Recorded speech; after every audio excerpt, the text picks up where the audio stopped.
Okay, picture this. You're sitting in a doctor's office, and you hear the words advanced chronic kidney disease. It is an incredibly overwhelming diagnosis. Suddenly, your daily routine feels like a total minefield, right? The everyday foods you've literally loved your entire life suddenly feel like threats to your health. Honestly, the anxiety of navigating all those strict dietary restrictions can be just as daunting as the medical condition itself. But what if we could totally change that narrative? Welcome to today's Explainer. Today, we're flipping the script. We are looking at how to move away from this mindset of fear and restriction and instead step into a truly empowering, strategic approach to the food on your plate. Because with the right knowledge, you can absolutely take control of your kidney health without sacrificing flavor or, the actual joy of eating. Okay, let's dive into this roadmap. We're going to start with your kidney's vital role, then cover managing protein and fats, tackle the big three minerals, master the food label, and finally, look at how to handle dining out with CKD. Section 1. Your kidney's vital role. The biological filtration system. Let's start with the fundamental biological why behind all of this. To really grasp this diet, you kind of have to understand the machinery first. Think of your kidneys as this incredibly sophisticated biological filtration system. They are constantly removing wastes and extra water, balancing minerals like calcium and sodium, and even releasing hormones that regulate your blood pressure and make red blood cells. But with chronic kidney disease, or CKD, this system starts to decline. And here's the hidden danger. Failing kidneys continue to work, just not nearly as well. The dangerous buildup of waste actually happens so gradually that your body might just get used to it, and that allows serious damage to go completely unnoticed until it's really too late. Well, this is exactly where medical nutrition therapy steps in. Enter your new best friends, specialized renal dietitians. They can map out exactly what your body needs to protect your remaining kidney function. They don't just hand you a depressing list of no's. Instead, they provide a highly strategic plan to keep your energy up and your body balanced, all while taking the burden off of your struggling filtration system. Moving right along to Section 2. Managing protein and fats, balancing energy and waste. Now, we all know protein is super essential, right? It builds muscle, heals wounds, fights disease, the whole shebang. But there is a major catch when it comes to CKD. Proteins break down into waste products that healthy kidneys would normally just flush right out. Eating too much protein puts an enormous, damaging burden on compromised kidneys. So the magic number you really need to remember here is 3. Most people can get their daily protein by eating 2 3-ounce servings of meat. To visualize that, a 3-ounce serving is roughly the size of a deck of cards or just the palm of your hand. It's a super simple visual cue that prevents excess waste from overwhelming your system.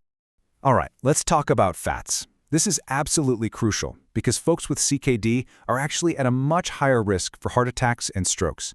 You absolutely need dietary fat for energy, no question, but you've got to choose wisely. You want to embrace those heart-healthy monounsaturated fats. Think olive, peanut, and canola oils.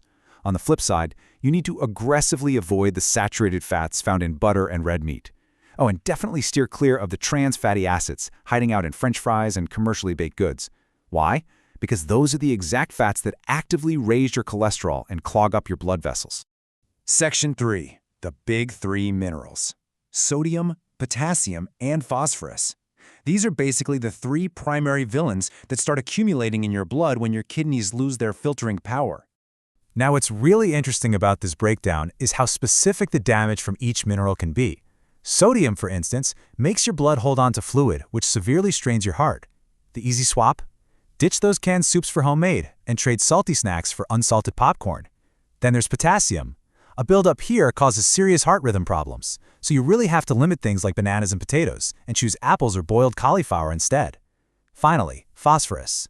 Too much of this literally pulls calcium directly out of your bones, making them weak and brittle, and it can even cause severe itchy skin.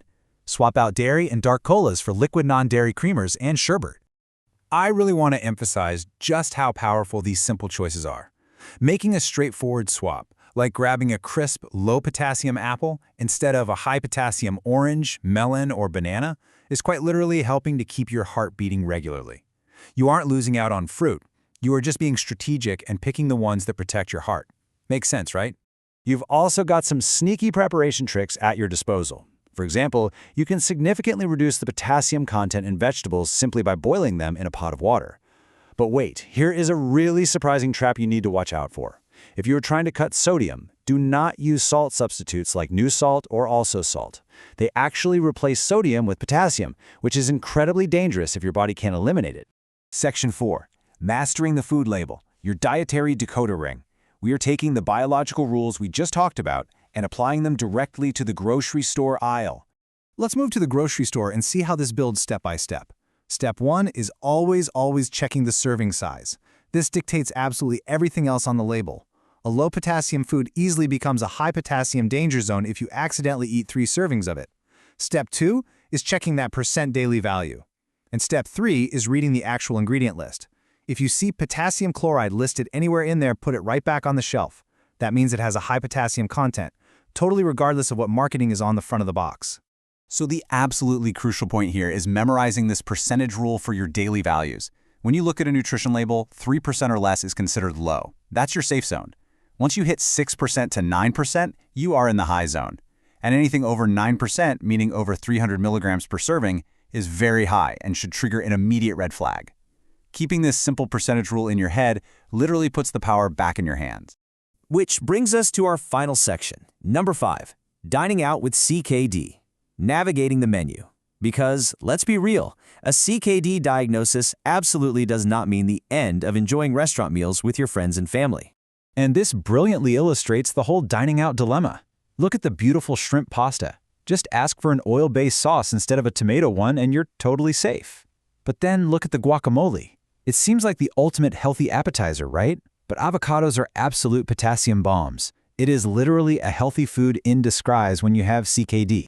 Let's do a rapid-fire rundown of how to order across different cuisines. Out at a Mexican restaurant, avoid the beans and be extremely careful with salsa verde. It's a green sauce, sure, but it's made of green tomatoes. Go for salsas made of chili peppers without the tomatoes. At an Italian joint, ask for non-tomato sauces, or at the very least get the tomato sauce on the side so you can control the portion. Ordering Chinese, snow peas, bean sprouts, and water chestnuts are your low-potassium best friends. And if you're enjoying some incredible soul food, bypass the high-potassium yams, black-eyed peas, and cooked greens. Instead, opt for skinless fried chicken, corn, or string beans. See? You definitely don't have to stay locked in your kitchen to stay healthy. Managing an advanced CKD diet isn't about giving up the joy of eating. It is about becoming a strategic master of your own nutrition. It's all about utilizing that 3-ounce rule for proteins, scanning those food labels for that safe 3% mark, and making those heroic little swaps like an apple over a banana or snow peas over spinach.